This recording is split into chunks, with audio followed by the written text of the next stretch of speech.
How do you do, ladies and gentlemen? I'm your host, Truman Bradley. If I told you that you were in a radioactive room, you'd probably be horrified and run for the nearest exit.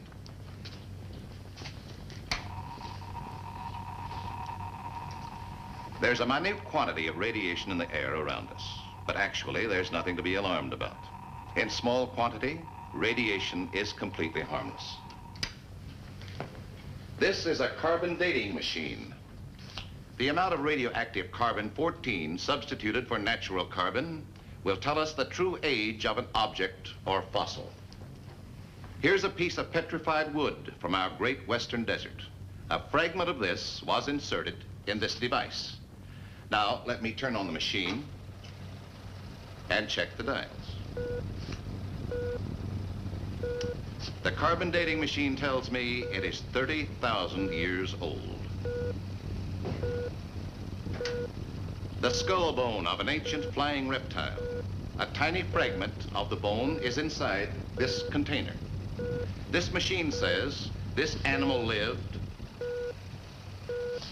20 million years ago. Yes, science once again opened to us a new exciting field of research that can take us back to prehistoric times.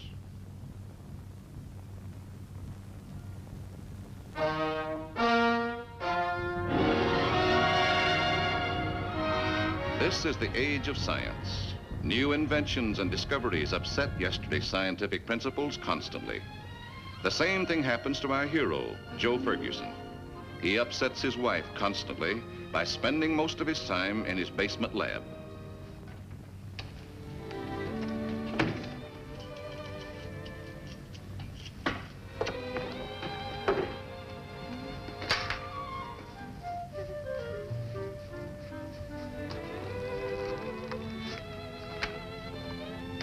Prenatal instructions by Dr. Hemingway. It's George, not Ernst.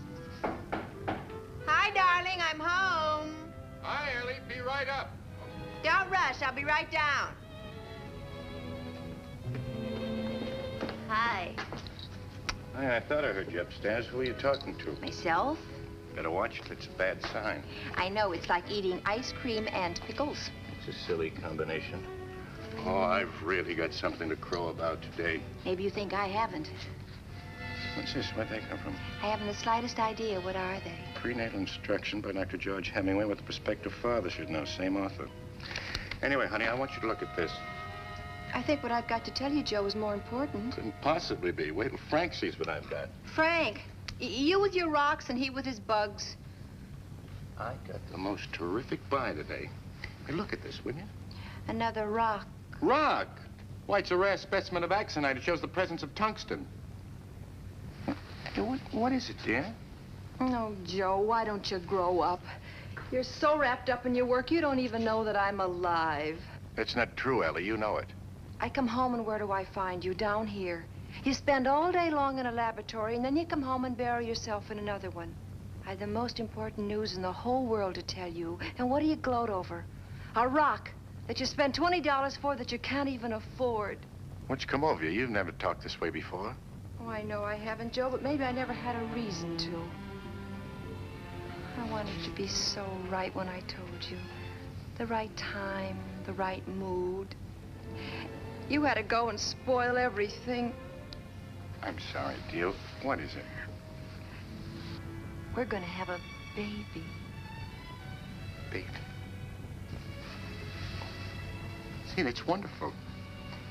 Now, why don't you just sit right down?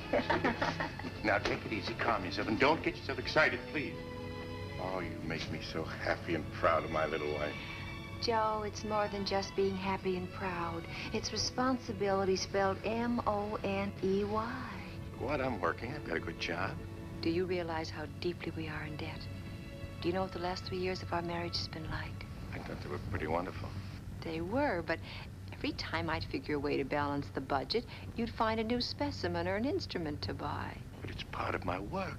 I know it is, Joe, but we owe so much money. We still owe Dr. Hemingway $200 since last spring for your appendectomy. He isn't bothering us. You spent $500 last month for that instrument. It's worth $1,000. I know, another bargain. All right, we need money. Okay. I know where I can get it. Where? The microscope. The man I bought it from said he'd take it back any time. Honey, I tell you, our problems are all over.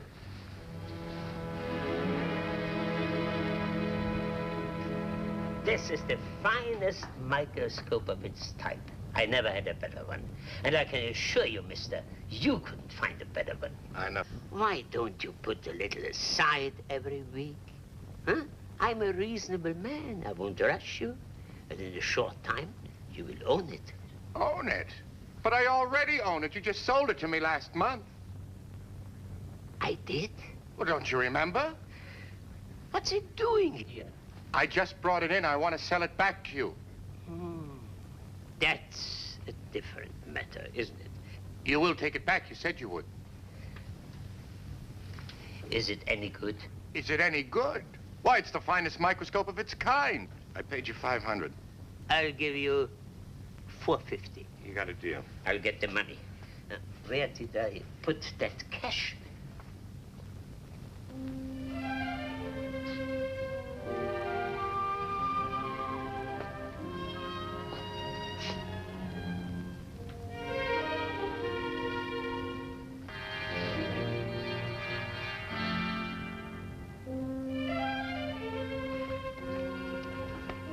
Here it is. Thank you. Let me see that thing with the spider in it. Ah, you mean that piece of fossilized amber? That's an extremely rare specimen, possibly unique. I don't believe it. It isn't possible. Let me use my microscope. Your microscope? It's mine. Your microscope. You know, a thing like this is very old. You are a scientist. I'm assistant geologist for the McAdoo Petroleum Company. Boy, I'd sure like to have this. I paid a lot for it. A thing like this would be hard to sell. There are collectors. What are you asking for it? 1,500. 1,500.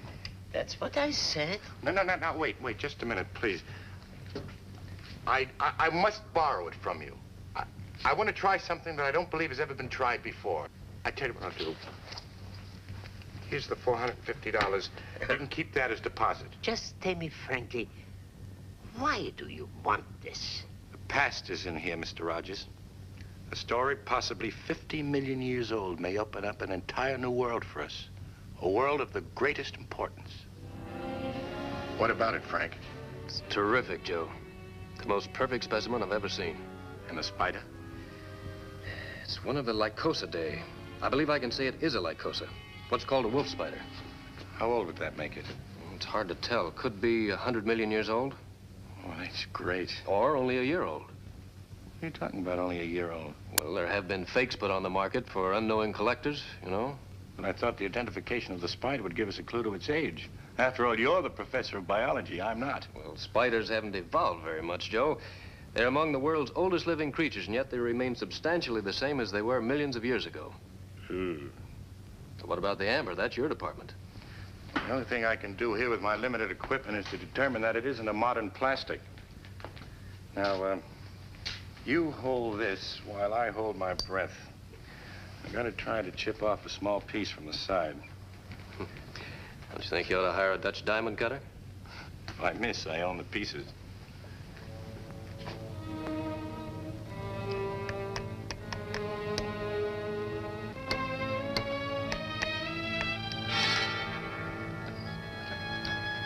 Good.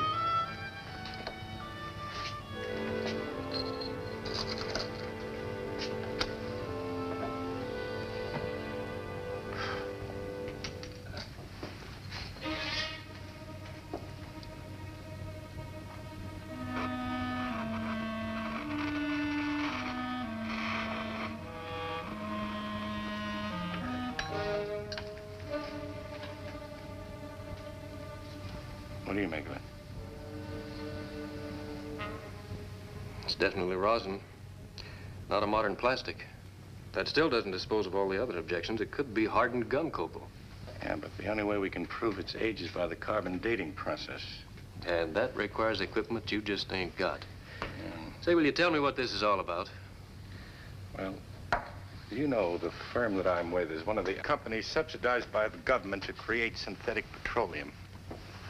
The dwindling oil supply has become one of the biggest problems of our age. Now, we know that the hydrocarbons from ancient plant life were turned into oil through chemical action in the sun's heat.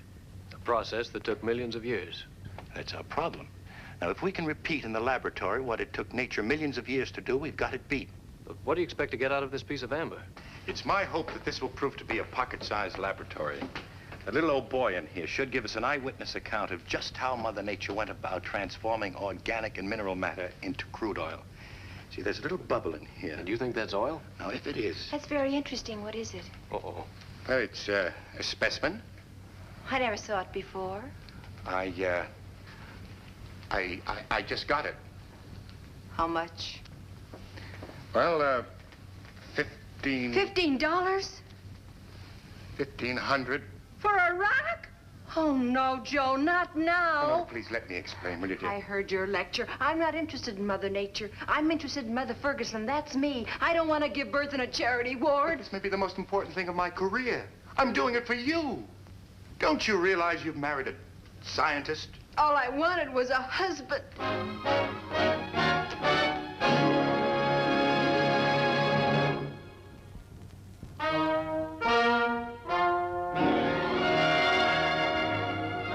Joe Ferguson had the bug more than one way. The spider inside of the amber and the hunch that he is on the doorstep of an important discovery. So he visited the president of the corporation. Well, that's it, Mr. McAdoo. That's the whole story. I see.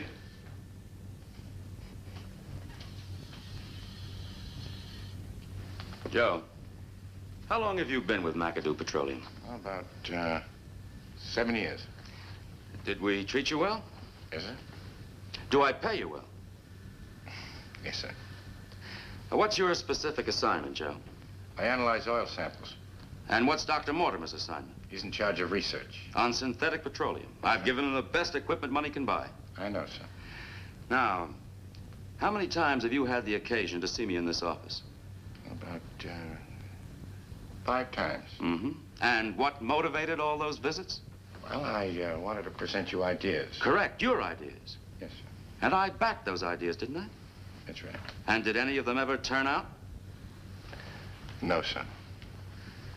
The last time you had an idea, $30,000 of company money went down the drain. I have a responsibility to the investors, Joe. I don't own the company, I just run it. We're always interested in new ideas, but we just can't afford yours. I like you, Joe, but you're the most impractical man I know. So do me a favor and leave the research to Mortimer, please. But no buts. Of course, I've no objection to your using our research equipment, but only after hours and not on company time. Well, that's all I'm asking for, sir. I'd like to run a carbon isotope test tonight. Okay. Thank you, Let sir. me know the results.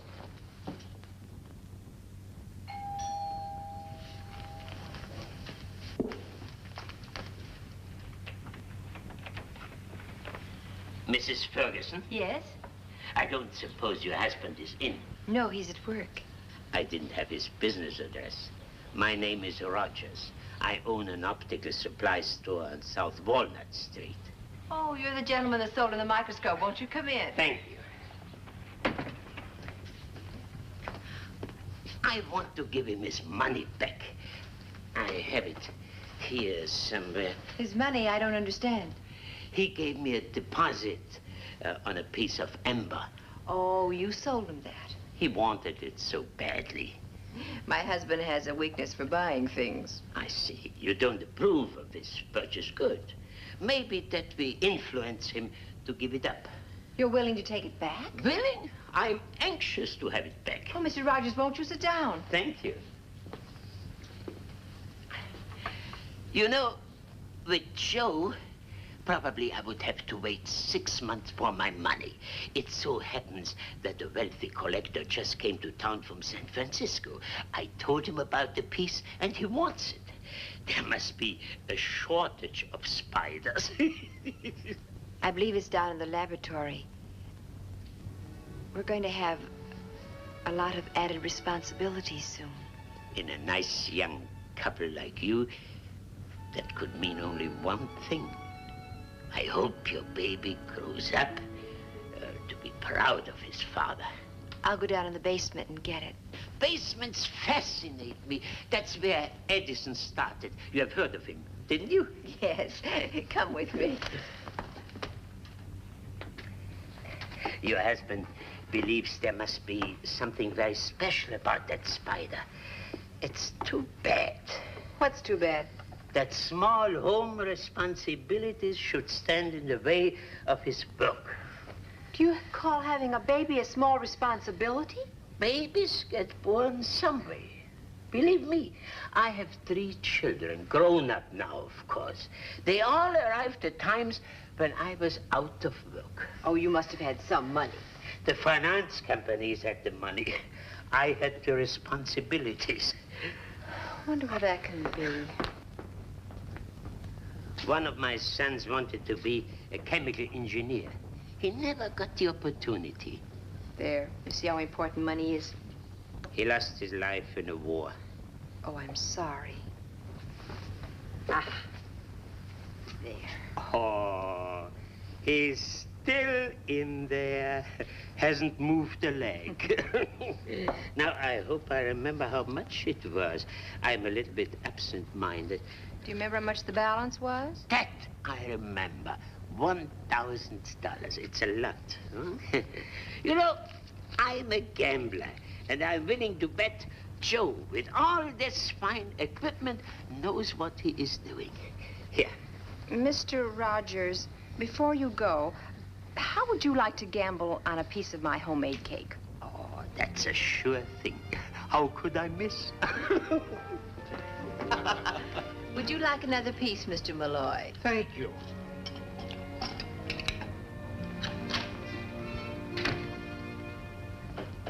Hello, Mr. Hello, Ferguson. Joe. Hello, Joe. May I ask what this is all about, Ellie? I asked some of our creditors to drop in to discuss money. That's a fine state of affairs. The butcher, the baker, the doctor.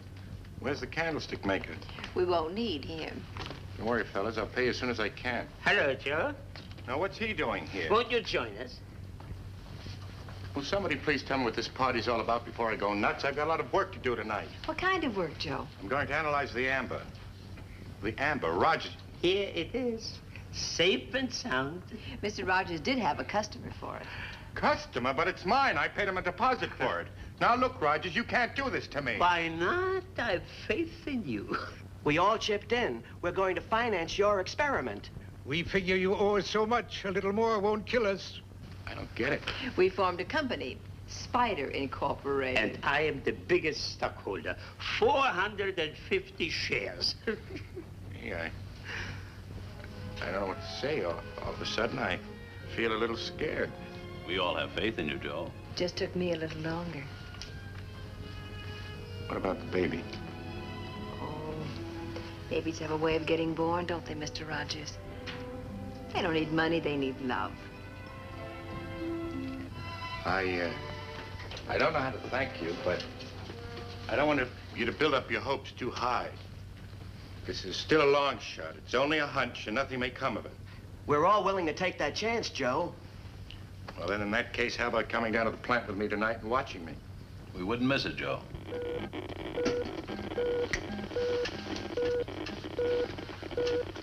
Watch the radiation counter. The lights will tell us the story. According to my calculations, the specimen is 50 million years old. 50 million, yes. Well, what have we here? Hello, Mr. McAdoo. I didn't expect you. I was working late and saw the lights. Who are all these people? This is my wife, Ellie, and these are my friends. All right. They have financed my venture. I've just verified the age of this specimen. 50 million years. You see that small bubble in here? You mean at the end of one of the spider's legs? That's it. Notice the tiny piece of leaf resting in the bubble. Yes? And you see where the leaf is broken down into a brown, oily mass? Yes, yes. Well, I'm going to find out if that brown mass is crude petroleum. Also, the conditions that went into forming it. By that, I mean the atmosphere, the pressures, and its chemical components. And how are you going to do that? Well, by drilling into the oil. You mean you think the oil was formed at the same time the spider and leaf were trapped in the amber? Yes, I do. It's my belief that an analysis of this bubble will give us a sample of the Earth's atmosphere 50 million years ago. And that, my friend, may very well be the first step in determining how the oil was manufactured. If it's oil. Let's test it. Yes, we are going to do that very thing. Now, I don't know, it's a very small target. Careful, Joe. 1/1000th of an inch off and you'll lose your specimen. I'm aiming dead center. That seems right. Now I'm going to create a vacuum.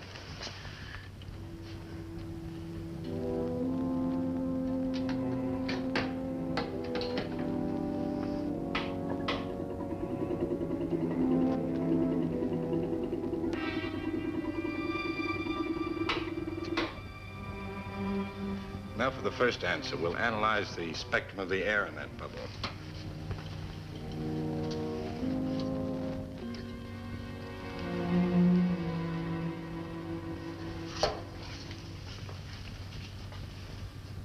Argon.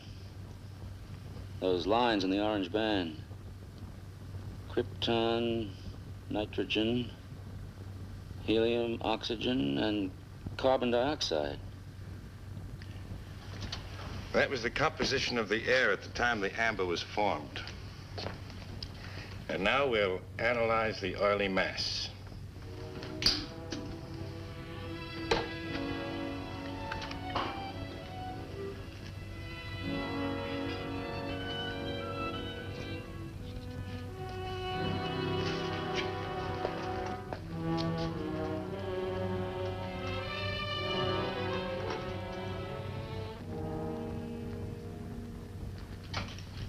It's petroleum, all right. Granted it is, and accepting the fact that you've got a true picture of the Earth's atmosphere, how do you propose to make it in less than 50 million years? By using electricity as a catalyst? What are you driving at? Well, 50 million years ago, the Earth's atmosphere was loaded with electrical static. Bolts of powerful lightning were discharged continuously. I want to recreate that same condition here in the laboratory.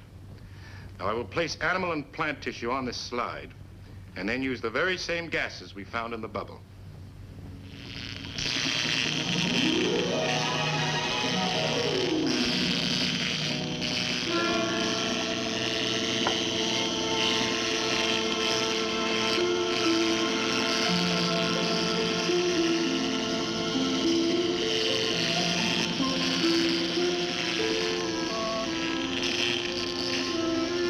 Turn on the lights, Frank.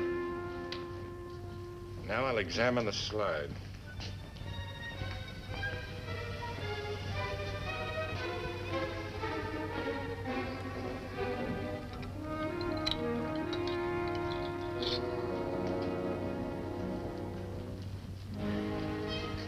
It's oily, all right. First drop of synthetic oil. Then it worked. Well, it's a first step. Something to go on.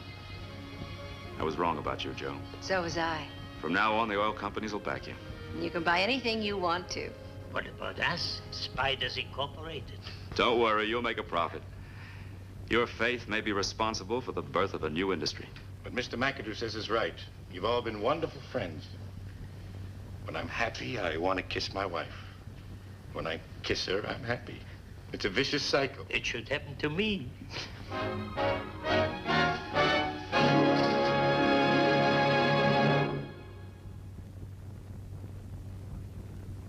A spider, 50 million years old, a piece of amber, and a young scientist who couldn't resist a bargain. A strange combination, but they might have added up to an important discovery. Stranger things have happened.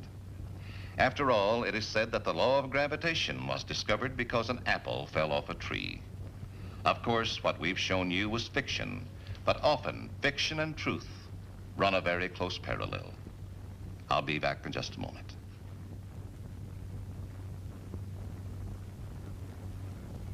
I hope you enjoyed our story. We'll be back with you a week from today with another exciting adventure from the world of fiction and science. Until then, this is your host, Truman Bradley, saying, see you next week.